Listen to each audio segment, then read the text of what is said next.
যে রহমত শুধু রমাদানের প্রথম 10 দিন, এরপরে আর রহমত নাই।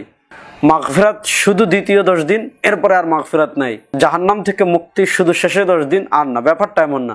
পুরা রমাদানই আমাদের জন্য রহমতের, পুরা রমাদানই আমাদের জন্য মাগফিরাতের, পুরা রমাদানই আমাদের জন্য জাহান্নাম থেকে মুক্তির। বিসমিল্লাহির রহমানির রহিম। প্রিয় দর্শক, রমাদানুল মুবারককে আমাদের দেশে আমরা 3 ভাগে ভাগ করি।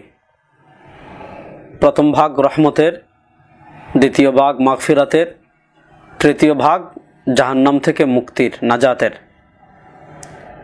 আমাদের দেশে যে ক্যালেন্ডারগুলো বের করা হয় ইফতারের সময় বা সাহরির সময় দিয়ে, সেখানে এভাবে শিরোনামই দেওয়া হয়: প্রথম 10 দিন রহমতের, দ্বিতীয় 10 দিন মাগফিরাতের, তৃতীয় 10 দিন জাহান্নাম থেকে মুক্তির। আজকে আমরা যে বিষয়ে কথা বলবো সেটা হলো রমাদানুল মুবারককে এই যেভাবে আমরা বিভক্ত করি, সেটা আসলে কতটুকু সঠিক। আমরা একটা প্রসিদ্ধ হাদিস জানি, রাসূলুল্লাহ সাল্লাল্লাহু আলাইহি ওয়াসাল্লাম বলেছেন, হযরত সালমান ফারসি রাদিয়াল্লাহু তাআলা থেকে বর্ণিত লম্বা হাদিস, যে হাদিসের একটা অংশ হলো আউয়ালুহু রাহমা ওয়া আওসাতুহু মাগফিরা ওয়া আখিরুহু ইতকুম মিনান নার। যে রমাদানের প্রথম 10 দিন হলো রহমতের, দ্বিতীয় 10 দিন হলো নাজাতের, তৃতীয় 10 দিন হলো জাহান্নাম থেকে মুক্তির। প্রথম আসেন এই হাদিসটি ইমাম ইবনে খুজাইমা রাহিমাহুল্লাহ, সহিহ ইবনে খুজাইমার 1887 নম্বর হাদিস। ইমাম বাইহাকি রাহিমাহুল্লাহ শুআবুল ঈমান এনেছেন, ইবনু শাহিন রাহিমাহুল্লাহ তার ফাদাইলে এনেছেন হাদিসটি।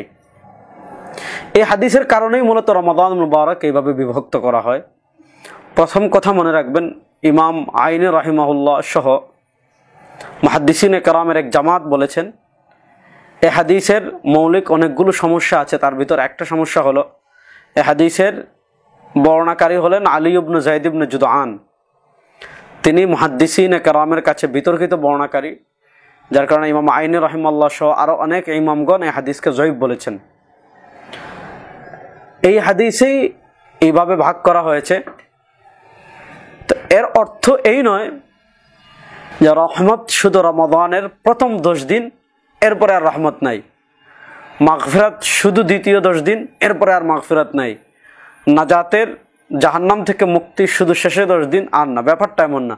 পুরা রমাদানই আমাদের জন্য রহমতের, পুরা রমাদানই আমাদের জন্য মাগফিরাতের, পুরা রমাদানই আমাদের জন্য জাহান্নাম থেকে মুক্তির। এই যঈফ বর্ণনার কারণে আমরা এটা মনে করব না যে আল্লাহ শুধু শেষ 10 দিনে মুক্তি দিবেন, আর দিবেন না। রহমত শুধু প্রথম 10 দিনে অবতীর্ণ করবেন, ব্যাপারটা এমন না। আমরা সহিহ হাদিসে পাই, ইমাম তিরমিজি রাহিমাহুল্লাহ এনেছেন এবং হাদিসকে হাসান বলেছেন, যে নবী করিম সাল্লাল্লাহু আলাইহি ওয়াসাল্লাম বলেছেন, আল্লাহ তাআলা প্রত্যেক দিনই জাহান্নাম থেকে মুক্তি দান করেন। আর রহমত, এটা তো সবসময় আল্লাহর রহমত চালু, রমাদানে এটা বেশি। এজন্য আমাদেরকে দুটো জিনিস খেয়াল করতে হবে। এক নম্বর, এই যে বর্ণনা এসেছে, এই বর্ণনাটা সনদের দিক থেকে সহি নয়। দ্বিতীয়, এই বর্ণনার আলোকে রহমতকে 10 দিনের জন্যই খাস করা যাবে না। পুরা রহমত রমাদানে আমাদের জন্য রহমতের, পুরা রমাদানে আমাদের জন্য বরকতের, পুরা রমাদানই আমাদের জন্য জাহান্নাম থেকে মুক্তির। আল্লাহ তাআলা পুরোপুরিভাবে রমাদানকে কাজে লাগানোর তৌফিক আমাদের সবাইকে দান করেন।